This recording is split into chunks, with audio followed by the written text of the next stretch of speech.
On dit toujours Ouistreham, mais c'est en réalité à quelques centaines de mètres plus à l'ouest, précisément à Colleville-sur-Orne, que les Kieffer et les autres commandos anglais arrivent au petit jour, le 6 juin 1944. Ouistreham, c'est aujourd'hui Ouistreham-Rivabella. Depuis le centre de Caen, on est à la plage en une quinzaine de minutes. Et quand il fait beau l'été, et c'est toujours le cas chez nous, cette très profonde étendue de sable est noire de monde. Des Normands qui, ne nous mentons pas, ne pensent pas à ce qui a commencé là, ce 6 juin 1944.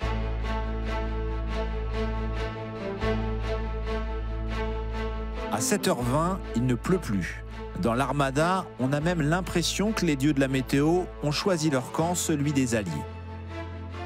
Il ne pleut pas, mais quelle différence pour Michel Vincent et les autres commandos français. De toute façon, il va bien falloir se mouiller. Si vous voulez réfléchir de trop, vous êtes anéanti. Il ne faut pas réfléchir. Ils ne peuvent pas réfléchir, mais ils n'ont rien oublié. On m'a dit qu'il faut débarquer, ben on y va. Il faut dire qu'ils sont autant aux premières loges qu'en première ligne, nos Kieffer. Au dernier moment, à quelques dizaines de mètres de la plage et quelques secondes avant le moment fatidique, le très francophile colonel Dawson, patron du numéro 4 commando qui englobe le bataillon des Kieffer, leur laisse l'honneur d'ouvrir le bal. Vous avez voulu libérer la France, votre pays? Eh bien allez-y, débarquez les premiers. Voilà ce qu'il faut comprendre. Bienvenue dans les voies du commando Kieffer, un podcast France Bleu avec le Mémorial de Caen.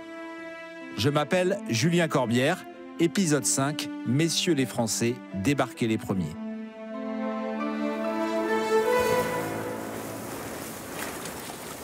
Les barges de débarquement des Français, les Landing Craft 523 et 527, sont donc les premières à gratter le sable normand de Sword, la plage la plus à l'est du front, à la limite du fleuve Orne.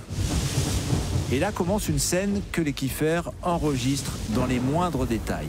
Toutes les images, toutes les odeurs et surtout pour René Rosset, tous les bruits. Ils ont rapproché les deux barges et j'ai pu sauter. En sautant, il y a les treuils qui étaient devant, je me suis mis derrière le treuil. Et puis je voyais des étincelles sur le treuil. Mais j'étais pas encore sûr. Je dis, putain, c'est pas... il me tire dessus. Et oui, les étincelles, ils passaient sur le treuil.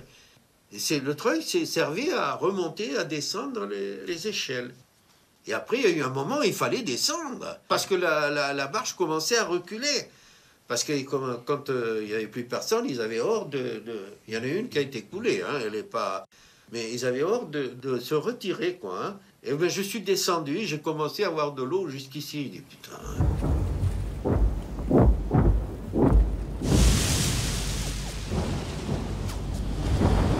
Alors il y avait des gerbes d'eau avec de la vase, vous voyez, de la vase. Alors je faisais comme ça dans le machin, je culbutais, quoi, je pouvais pas inventer. Alors, et puis ce qui m'a donné du moral à moi, c'est en voyant des bérets verts devant. J'ai dit, merde, ils sont passés, pourquoi je passerai pas? Vous savez, les balles, quand ils arrivent dans l'eau, ça et bon... on commence à comprendre, mais on n'est pas encore dans le truc. Hein. Dans le truc, c'est-à-dire la plus grande opération militaire de tous les temps. Avec les ennuis qui commencent déjà dans les barges, la passerelle de débarquement de la 527 est touchée de plein fouet par un obus allemand. Les hommes sont prisonniers dans le bateau. L'histoire du débarquement des Français paraît bien mal embarquée. C'est à ce moment-là que le pilote de la 523, l'autre barge des commandos, qui vient lui de lancer ses hommes sur la plage, fait demi-tour. En venant se positionner le long de la 527, les hommes peuvent alors passer d'une barge à l'autre pour débarquer. Zivo, le Kieffer qui est né en Autriche, qui a fui le nazisme quand il avait 16 ans, ne perd pas son calme. L'échelle n'est pas fixe. L'échelle fait des vagues. Elle tombe sur l'eau, la prochaine vague, elle vient. Elle soulève l'échelle. Il y avait qui était là devant. Il était à moitié de l'échelle. Un seul coup, il s'assoit sur l'échelle. Il dit, tu peux pas marcher comme ça. Fais attention, mets-toi debout, tu marcheras mieux. Il continue à se glisser sur l'échelle, assis. Alors moi, j'ai mis le pied sur l'échelle, j'ai commencé à monter pour débarquer. Et là, j'ai dit, il n'a pas pu faire autrement, le malheureux. Il est comme moi, parce que la vague suivante, vous soulevez, puis vous projetez moitié dans l'eau. C'est maintenant Léon Gauthier, la tête dure, le plus têtu des kiffers, qui progresse au milieu des gerbes d'eau et de sable provoquées par les tirs de mortier plus ou moins précis des Allemands. Puis, il marche au milieu des fameuses asperges de Rommel, ces piquets en bois plantés dans le sable pour gêner le débarquement que le commandement allemand redoutait. Moi, je me rappelle, on est passé à un endroit où il n'y avait pas de barbelés. Par contre, il y avait le champ de mine. Et le champ de mine, on l'a traversé en toute connaissance de cause. Mais il n'y en a aucune qu'à sauter. Un tel coin qu'on dit, il n'y en a pas. Et quand nous sommes revenus chercher nos avros-sacs, il y avait déjà des mineurs britanniques qui étaient là. Et Bagot leur a dit, il n'y a pas de mine là. Et le mec, il a regardé un seul œil en disant, ça, qu'est-ce que c'est? Il y avait un tas de mines qu'il avait déterré, le mec il a manqué de se faire sauter la gueule, et puis pour l'autre qui dit qu'il n'y a pas de mine, vous voyez un peu le welcome. Hein. À quelques mètres de là, il faut imaginer Jean Masson, le Vosgien qui n'avait jamais vu les plages de Normandie. 21 ans et commando kiffer depuis seulement 6 mois face à ce champ de mines. On a stoppé. Je me souviens, il y a un char qui débarquait, qui était chargé avec des chaînes qui devaient faire sauter. Bon, il a pris un coup direct. J'ai vu la tourelle qui s'est enflammée d'un coup. Il y a les mortiers allemands qui nous flinguaient. Et on était, la section était assez, malheureusement assez ramassée. Il y a eu un mortier qui est tombé peut-être à 1 mètre de moi. J'étais enveloppé par les flammes et la fumée, puis soulevé, balancé. Hein. Alors moi j'étais pas mort, mais presque. Hein. J'en avais dans la tête, j'en avais les bras, la hanche, les trous dans la fesse, enfin un peu. Ça, je me rappelle, j'ai pensé à rien. À rien. Moi, j'étais toujours très jeune. On verra ce qui se passera demain. Vous n'avez pas le temps de réfléchir. Si vous voulez réfléchir de trop, vous êtes anéanti. Il ne faut pas réfléchir. On a débarqué juste en face un blocos. Le blocos, je vous dirais la maison là, mais à marée basse, vous savez plus loin, mais en face. Et quand on a débarqué, je me rappelle bien, puis j'ai eu Casalonga qui est tombé à côté de moi. Puis il disait les autres, on va te donner la main. Il a dit non, allez-y, allez-y. Il était assis sur ce fesse, il était pas mal blessé. Et j'ai eu Masson, un camarade à moi, qui est tombé, il avait la jambe esclatée. Il m'a dit, Michel, je lui ai fait ce qu'il a demandé, tourner sa jambe et tout, puis je suis parti.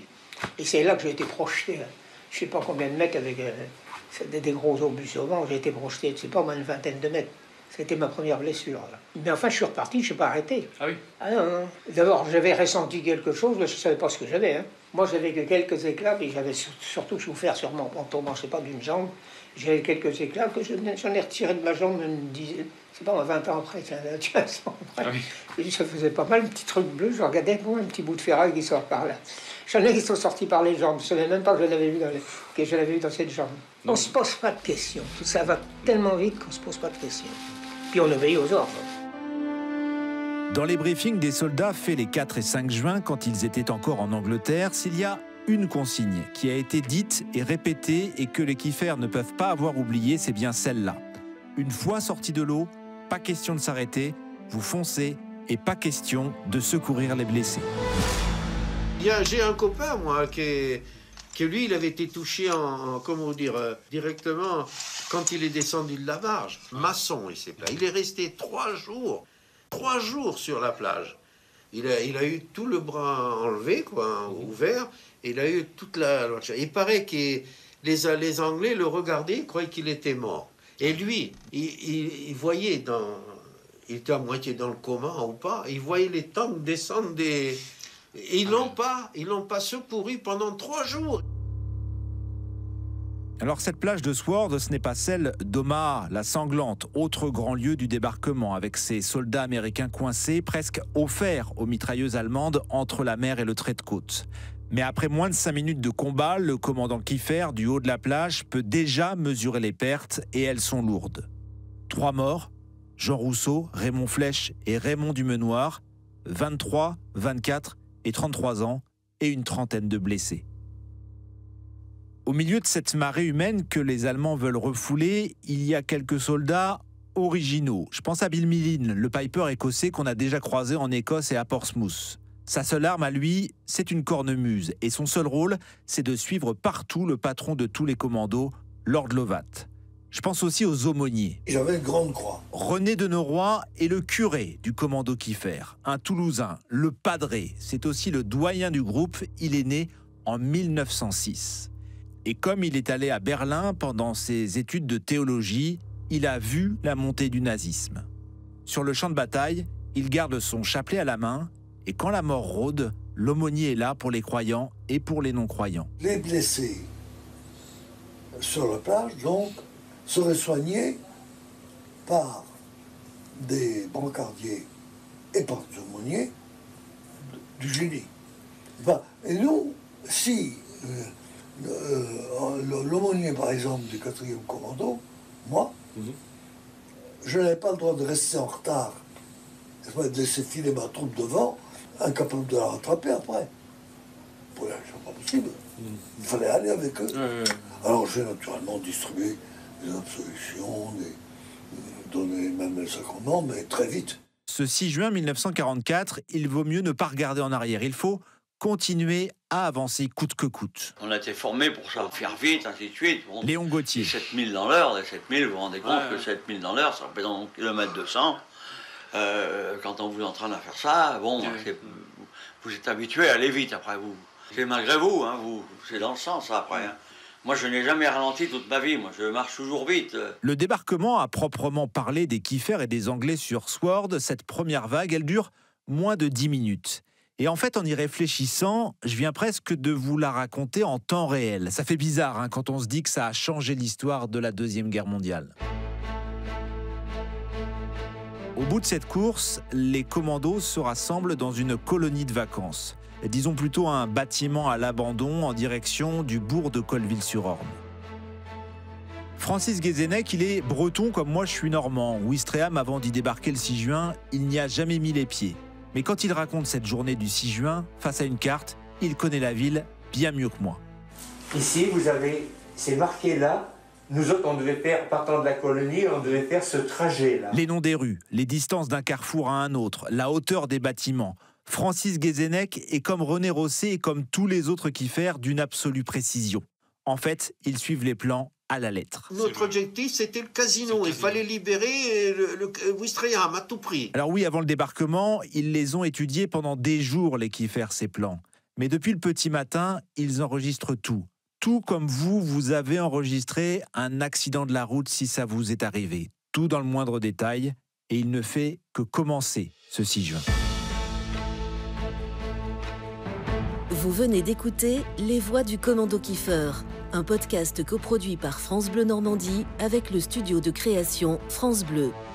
Cette série a été imaginée avec l'historien Stéphane Simonet et avec le concours du Mémorial de Caen. Journaliste Julien Corbière. Technicien Benoît Cousin et Jean du Cimetière.